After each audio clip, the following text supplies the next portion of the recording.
Hi, this is Guillermo Campitelli, and in this video I'm going to briefly explain the Bayesian approach to parameter estimation. Okay, so the procedures that we have to follow are: first, choose a distribution that represents our prior estimation of the parameter values, and I'm going to explain this in detail. Then we obtain a sample of participants that is representative of the population of interest. That's the same as the traditional approach. Obtain sample statistics, same as the traditional approach. Assume a sampling distribution, same as the traditional approach. So far, the only thing that is new is the prior. Now, another new thing: combine the prior distribution with the sampling distribution to generate a posterior distribution. Now, you are going to see that there is an intermediate step, which is to calculate the likelihood. And finally, make an internal estimate of population parameters using the posterior distribution.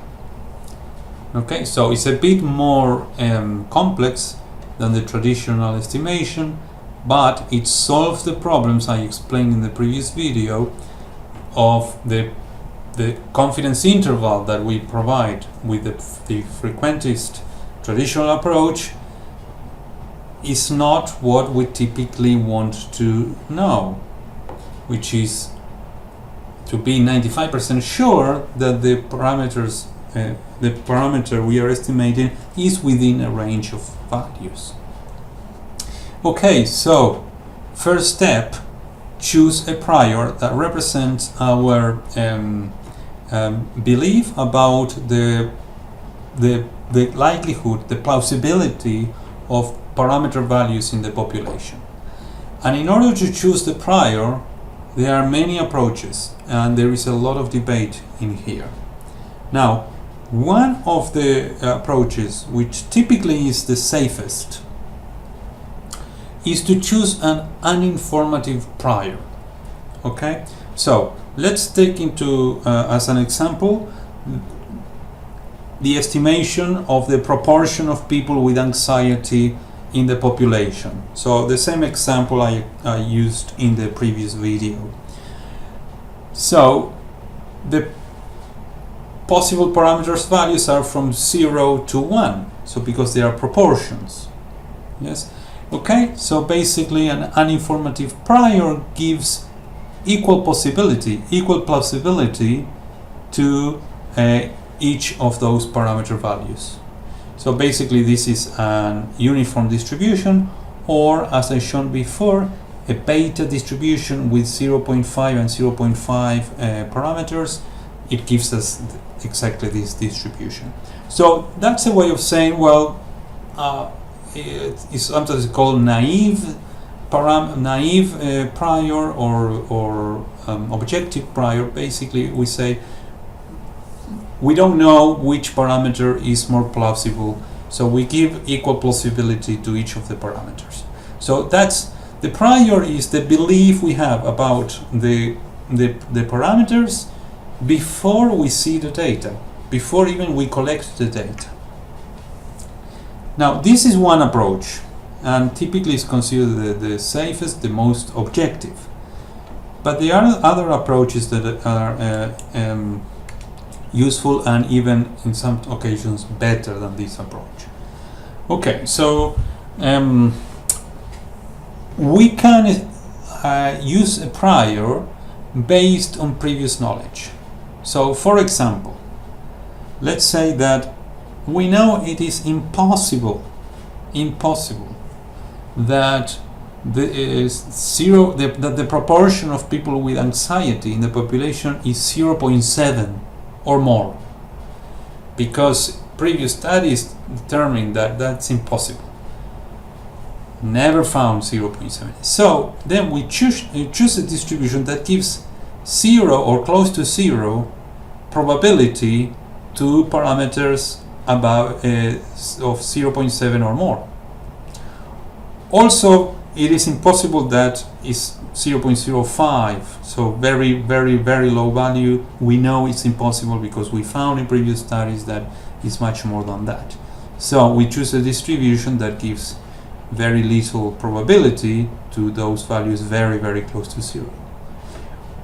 And in previous studies, the most probable values were between 0.15 and 0.4, so that these are the more plausible values, but we give some possibility to values 0.1 or a bit less, or 0.4, 0.5 or a bit less. So because we know about the proportion of people with anxiety, but we are doing our research, our new research, to improve our estimation, then it is licit to use the knowledge that we already have. It would be silly not to use the knowledge that we already have. Yeah? Now, another way is based not on prior knowledge, but on a model.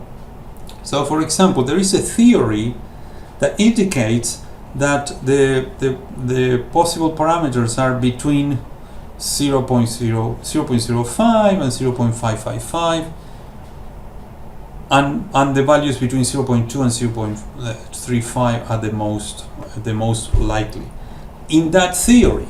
So the prior is a prediction of the theory, the prediction provided by a theory. So in this way we can compare the predictions of one model to the predictions of another model. Now that's model comparison, and here I'm doing parameter estimation, so that the prior coming from a model is something we are going to see in model comparison. Now there is a third approach, or fourth, because we saw one before. This one, I'm going to mention it, but I'm not going to use it at all. Now, in this approach, the prior is used as a regularization tool. Basically, is a tool that we use to be able to do the calculations we have to do, and a tool that allows us to come up with a probability distribution, a posterior probability distribution. Now, people who think the prior has this role, they would even choose the prior after analyzing the data.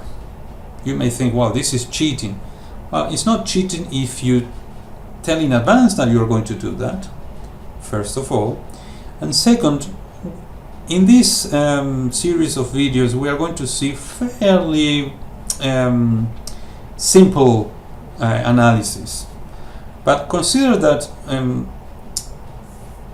it is possible to do an analysis with, let's say, 100 variables, and you have to estimate, let's say, 10,000 parameters. Now, you have to choose a prior for each parameter.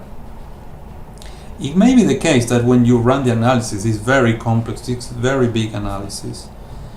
Some of the priors provide very, so the end result that the choice of these priors led to, it's nonsensical. So basically people go back to the priors and they change the prior, they do the analysis again, they see the results, they come and they actually change the priors until they get the best result possible. Now you may think, well, why do you do that? Because the prior is something that you do before you collect the data. And that's because they don't think that the prior is your prior belief. They think that the prior is a tool that you use to come up with a parameter estimation.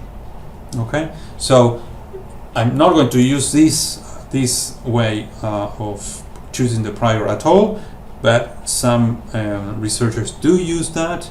Typically researchers that do analysis with a lot of variables that they have to calculate, a huge number of parameters, estimate a huge number of parameters, not just 1, 2, 3, or 4.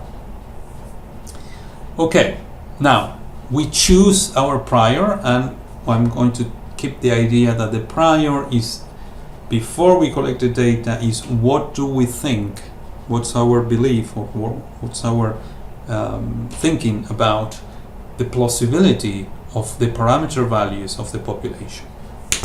And that's reflected in the prior. Sorry about this.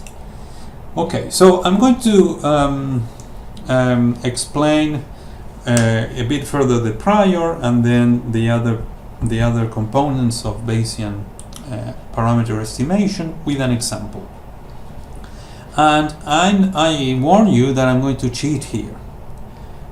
So the example is the same as before. We want to estimate the proportion of people with anxiety in the population based on the sample that we have of 250 people, that 50 were diagnosed anxiety and 200 no anxiety.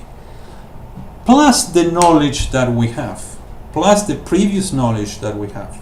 And that's the important thing of Bayesian estimation, one of the important things. We incorporate the previous knowledge through the prior into our analysis. Okay, so in this case, what I'm going to cheat, because instead of considering the possible proportions as a continuous variable, because the proportions could be 0.002, 0.156, 0.2386, etc., etc. But instead of that, I'm only considering 11 values: 0, 0.1, 0.2, 0.3, 0.4, 0.5, 0.6, 0.7, 0.8, 0.9, and 1. These are the 11 possible values that I will consider. I'm going to use this as an example, and then at the end I will correct this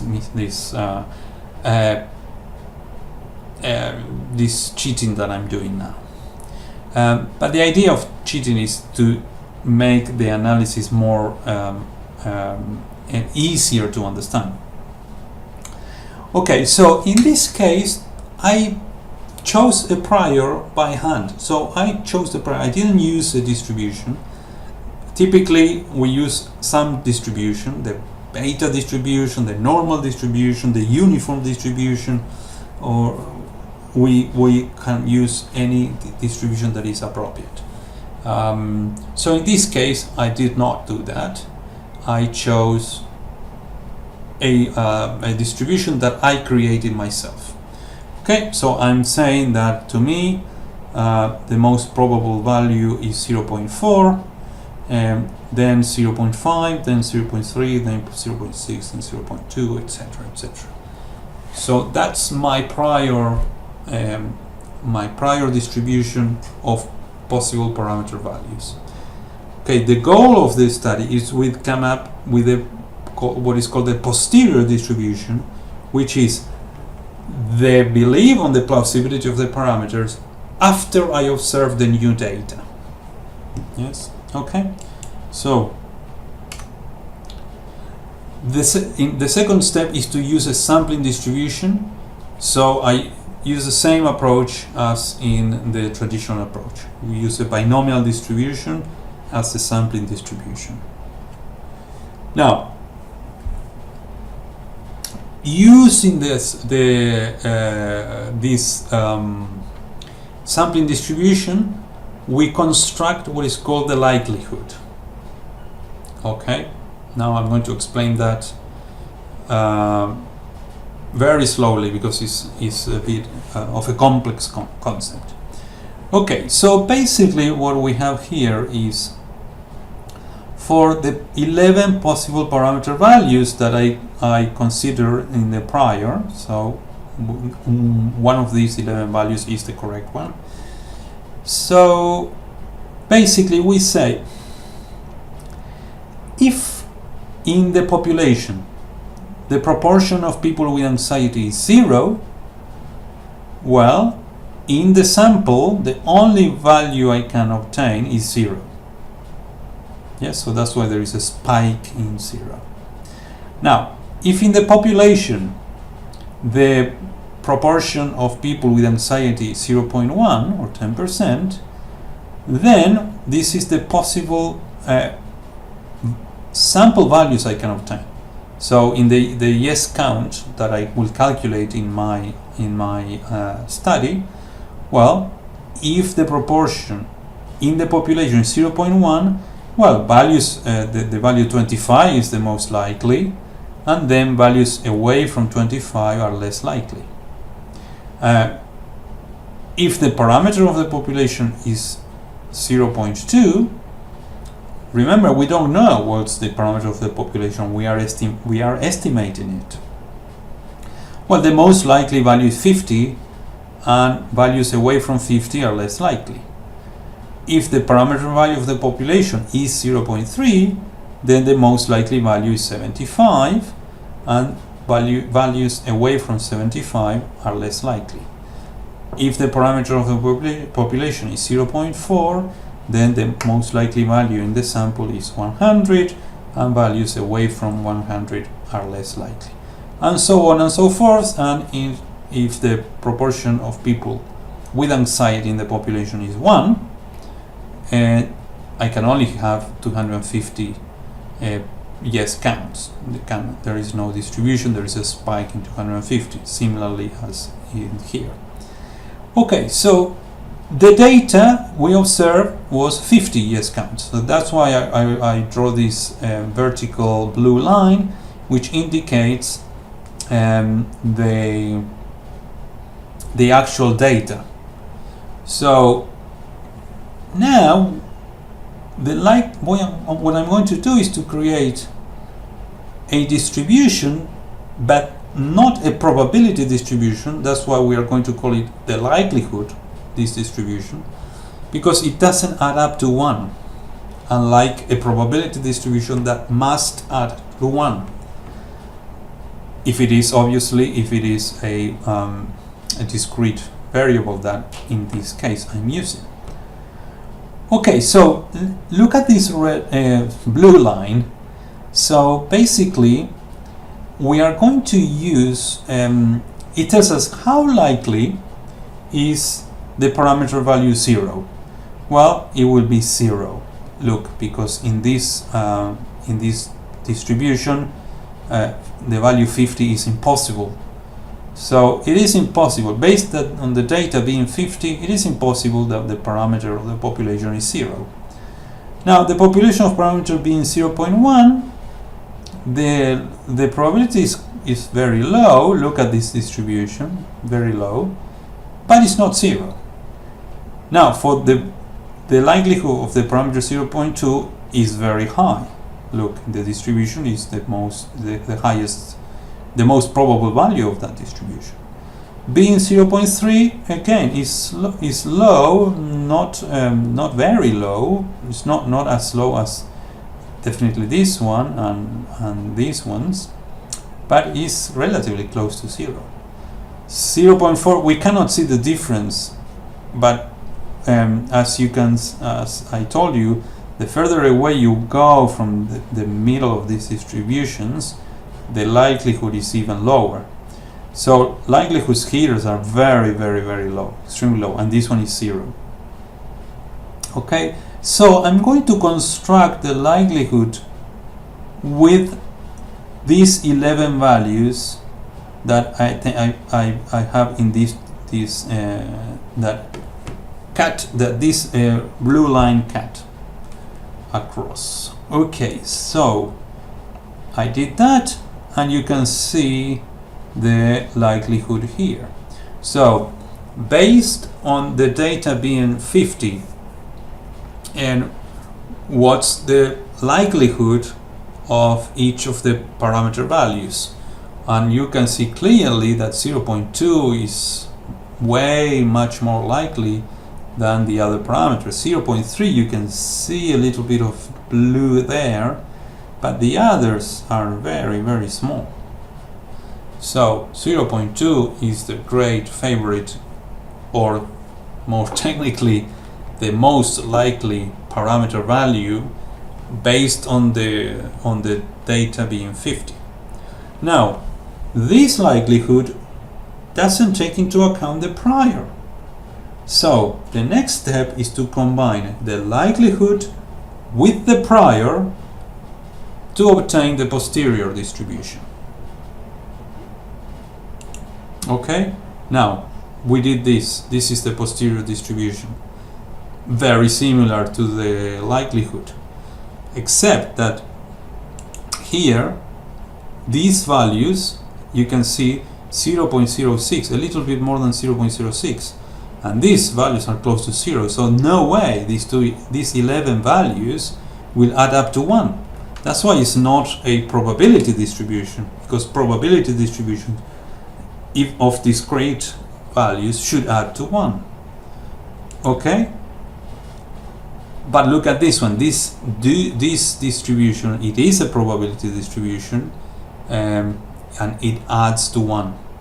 You see, the probability of 0.2 is close to 1, not quite 1, but if you add these values, then you get to 1. Okay, how did we obtain this distribution? Okay, we multiply the prior probability of each possible parameter value by its likelihood. Okay, I return. These are the parameter values. 0.4 was the most probable in my prior, 0.3 second, and 0.2 was the third most likely in my prior. And I assign probabilities to all these possible parameter values. So I have to multiply these 11 values by these 11 values of the likelihood. And you can see 0.4 was very high probability and in the prior, but when it multiplies by the likelihood of 0.4, it will become very close to 0, because this is a number very, very close to 0. And same with 0.3, it's a little bit better, but so even though the prior favor the value 0.4, based on the data and based on the likelihood of the data, now those values will be the probability of those values being true will be very, very low.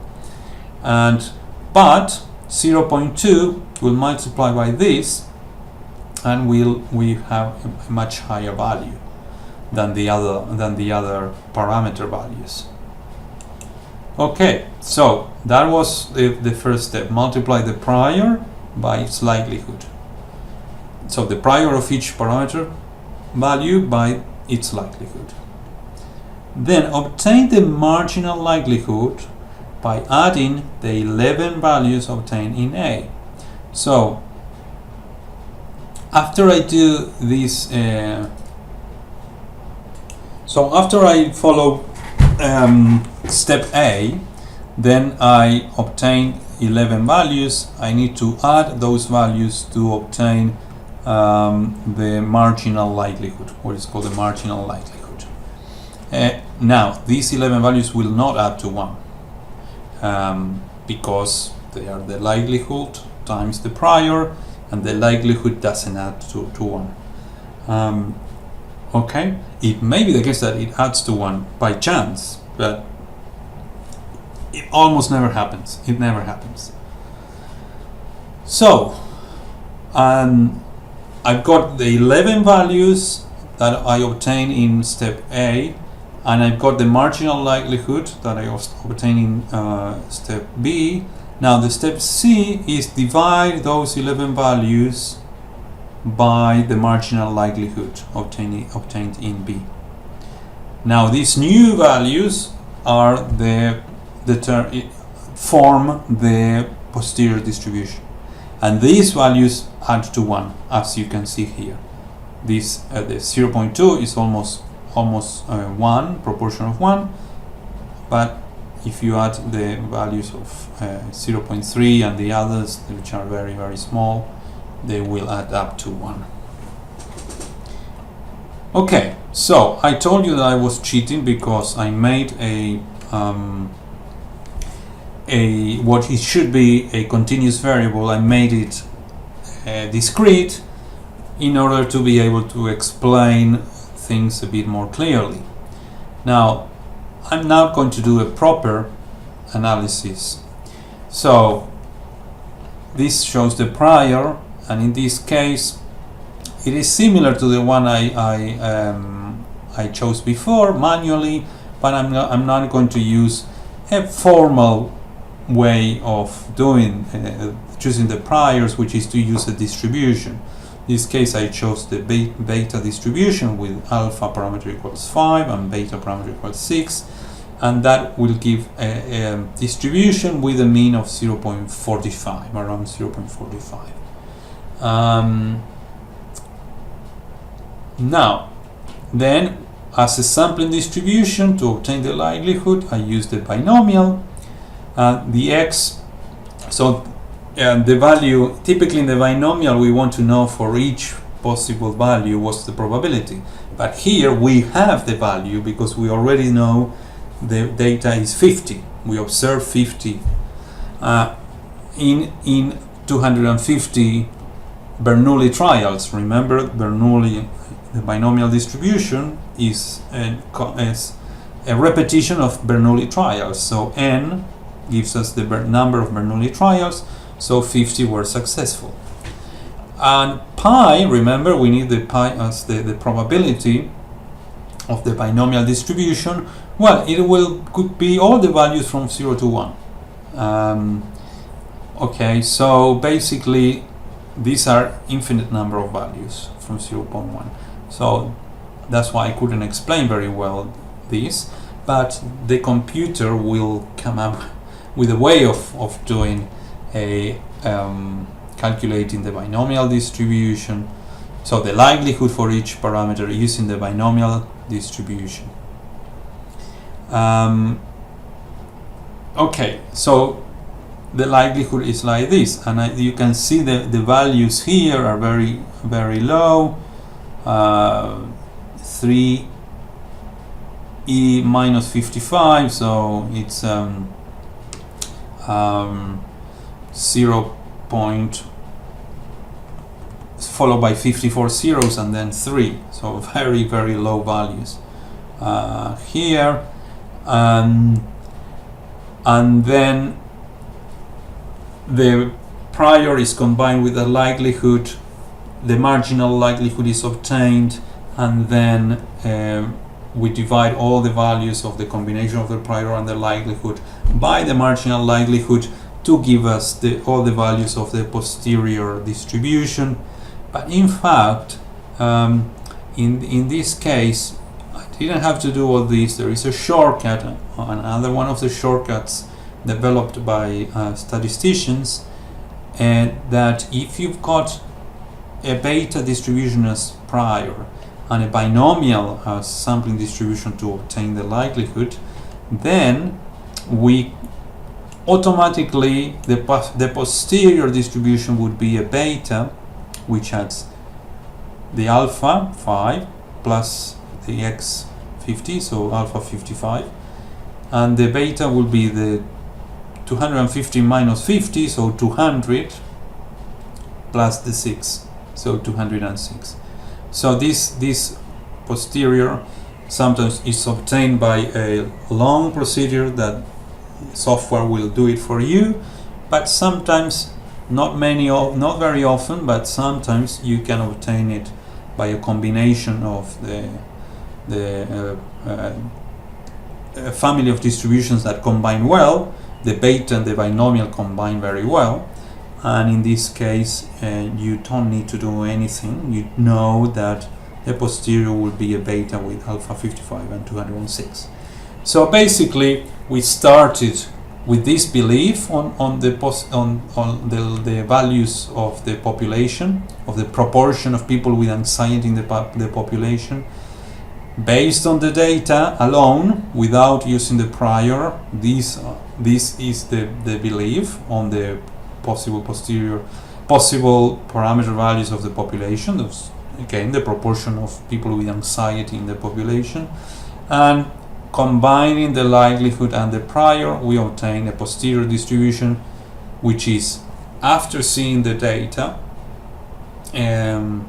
what's my new belief on the plausibility of parameter values in the population. And as you can see, the shape is very similar to the likelihood. Obviously the numbers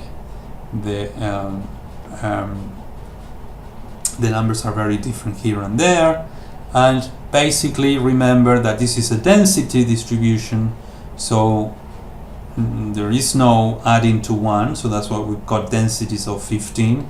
They integrate to 1. Okay, thank you.